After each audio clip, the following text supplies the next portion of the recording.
Amai, maona nesogara pamberi. Akuna dare ndiani? Aripo ndasi ndiwe. Pakusora edana. Ndakwirira murume wangu wandaigara naye. Takarorana 2000. Aiwa taona chikonzero. Ndakwirira murume wangu dare kuti andibudire pachena. Anzine mkazi wangu yakubudira pachena. Pachena paodaoni vabudire ndopandikushaya nekuti inini handina pandakaramba mukadzi. Handina kuramba mukadzi ukamishanda. Asi pane zvikonzero zvakaiti. Izvozvo nhasi ndizotaurira dare. Zvakaitika ndezvokuti mukadzi wakandisa mwedzi yakati kuti asina bonde.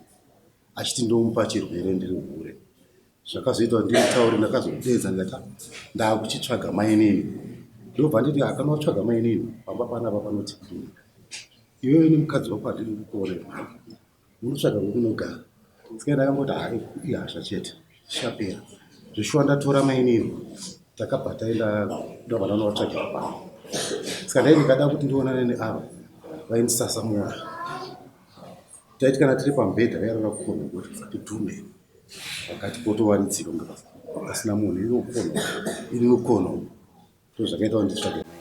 Right. Saka una kuramba mukadzi. Mukadzi chapindura kuti aiwa ndokudai. Ina handakuramba ino. Right. Amai handana kuramba. Asi nehasha dzawo ndozoita kuti titadze kutaurana. Pedza chama. Amai. Handana kuramba. Mama akateerera here murume uyu achitaura. Nana ndakateerera. Muri kuti kudini zvavataura? Zvakutaura zvekuramba bonde iye ndiye aitoramba bonde. Nana kuramba bonde. Asi vanzo zvataura here ndatinatizvo. Kwadza mundokuda. Kana inini murume ndiri kumuda. Muri kumuda. Saka saka kana muchidanana chama zvanzi kumba kwekwe bonde rako. Asi taikumbira kuda kubvunzawo kuti sezvondana mainini nechida kuti vauzogarawo padhuze ndovavakirawo pavo tiri Mapurisa ndimudaidzira kuyadaidzira togara pamwe chete. Ndozvavairamba. Asi vanzwa zvataura. Dzokeredzai mukuru mati. Chemo changu ndechekuti ndakaroora mumwe mudzimai. Taurisai. Ndakaroora mumwe mudzimai. Anondibvumira here undiuya naye zvekare. Ari kupa nezvinhu. Anogara kubatsana.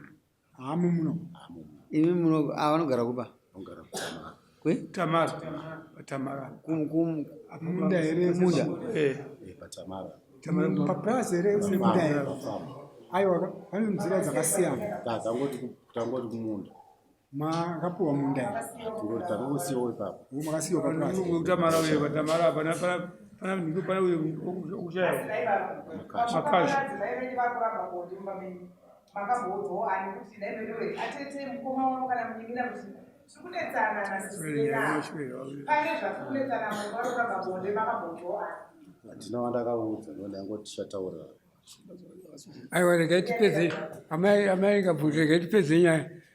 Amai zvanzi nomurume wenyu munondibvumira here kuti mukadzi wandakaroora auye mugari pamwe chete? Ndinomubvumira.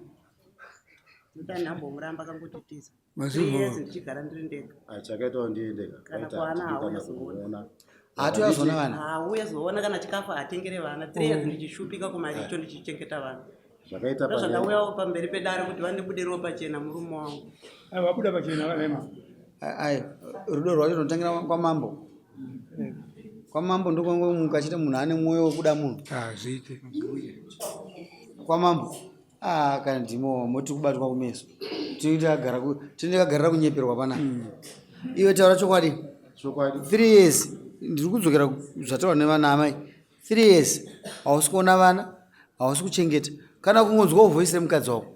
Oya muno mudare voti mukadzi ndikumuda. Imi vatobatwa kumeso pana.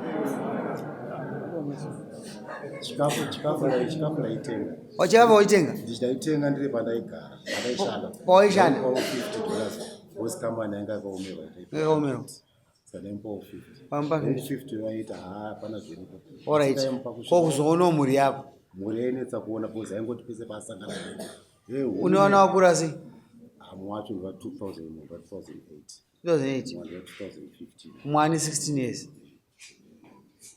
saka wagona kudaidza kavana kuti ndikuonei toda baba rudo rwababa ndonoda kuoneka kama muchidzokera kumba kumuchaita mastranger mo muite mastranger mudzimba dzenyu vana ndaimbovadeedza vasvika kubasa kwandaishanda pane mama rega tiende panyaya ichacho murume wenyu nhasi atanga rudo mamamba ndiri kukudai murume ndiri kumuda Muri kumuda? 3 years ndakagara sandaroorwa kureva kuti mukuda murume ukudzokera kumba rini asi ndiri kubvunza kuti pane kuteta mukadzi ka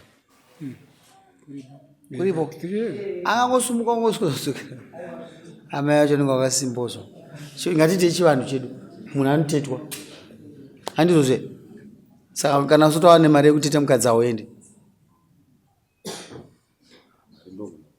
magona kutsvaga kasi dzokera kumba modzokera rini aiwa zvekutetamira unozviita uri kumba kwako zvekuteta adhara kwezve ndechiibata toda kuti mudzokere kumba munotetana muri kumba mutaurirana 3 years amai kutati 3 years nini ndoda murume wangu mukudzokera rini adhara mukoma wangu tinongoda 2 days muda 2 days kuprepare mukwelaitsoka here ava baba vadai vakwashira mukadzi wozvoshuwa-shuwa ngedai vasara dai vahatembo nachoisa kuenda pasakuti anai vapandituka zvamataura nhasi neizonobva taenda pamatiriezi musati ndisingamude mukadzi anenge apa impression mukadzi waanaye apa impression ai chimboteererawo ndazvinzwa but 3 years ungakomuketere mukadzi pane problem akapa impression yekuti handichadzoka saka navafanira kutokunya zveshuwa kuti angakona kutofamba mumadhaka kuti adzokere kupi bosi kunoudza mukadzi waanaye kuti kuna amai guru ndaa kudzokera hazvakaoma saka indokutendera hako 2 days izondokupa kasi nda kuti udzoke mudare muno musi wa16 mese semakapos muchidzoka muchiti aiwa kumba kodi isusu takadzokerana ibhauya naadzimai vako pamwe vacho vadiki vako manzwa amai ati ndipei mazuva mangani anenge ayaguma ada kugadzira kuenda kune mwenga asvika kana azoya musazotenga zvamaisi kuita pamusoro yedare asi ini kutaura uku angangotaura hake nokuti pesa paiti takasangana koba mwana hwaikumba katitaurirana tichedzawo vanhu vechikuru kuti ndizoya muno mudare ndaimboenda kune vanhu vechikuru ivezve nhasi ndaona magara muri wairi mambauya nani ana munhu andauya naye ndauya nemwana wangu wewe wauya nani kuti baba ndingi nawangu ani ngawe kuno mingina wenyu ngawe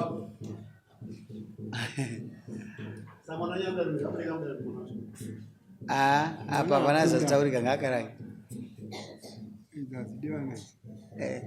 mukomo manzwa mudare muno muchite vanhu ava pamauya kumba muchibva kumba ati chii mukadzi ndokumuda anomuda makamupa advice yekuti chii ndakagara ndingopa advice yekuti ndiri mudiki hangu asi zvazvakanaka kuti vagarisane saka nhasi muchikuda muno makumbira 2 days mukudzokera kuna amai guru munosanganisa futi muri pamwe chete makutaura vanodzoka musi wa16 vaakugara vese handizvozvo tikataura zvakawanda temo sapera amai guru avo bamunini vakafana nenavo vada kuti muende kumba ivo vanoenda kumba vanosvikutaurawo mashoko ekusimbaradza imba yenyu mozodzoka navo mudare bamunina achiti mukoma wangu neamai guru takasanganisa navamwe amai guru handizvozvo hapana munhu anotambira abarika separate sadza akotoona mukadzi anodare iye angari number 1 ozoti mwoyo umwe chete wakutsemurwa pakaoma but ndo zviripo endai munoita izvozvo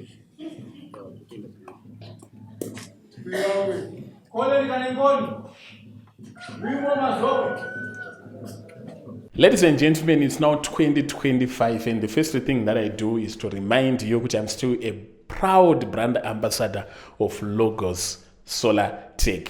Today, ndamboenda nawo kuti vanoinstalla inonzi Zigo package. Inonzi Zigo package because it was first installed kumba kwangu and it's exclusively products inema must batteries, must inverters, must what handizi expect handizinyatsoziva saka ndauya naMr Kechi an expert wekulogos Solar Tech timbowabvunza kuti zvakamira sei yakamira sei package yedu So Zico package A is a 3.2 kVA solar system in a just must product. So this package, it powers a 0.5 horsepower bore pump, it powers a class A fridge, power TV, you buy a power my lights, energy saver lights up to 15, and then zvese entertainment, charge some phone, my laptops, Wi-Fi, zvese zvinenge zvingori ngwengwengwe. Is it affordable because Zigo represent the economic class here?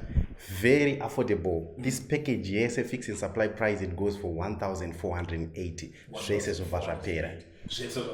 Exactly. Alright, koma package A vane mari vanenge vachinzana sei?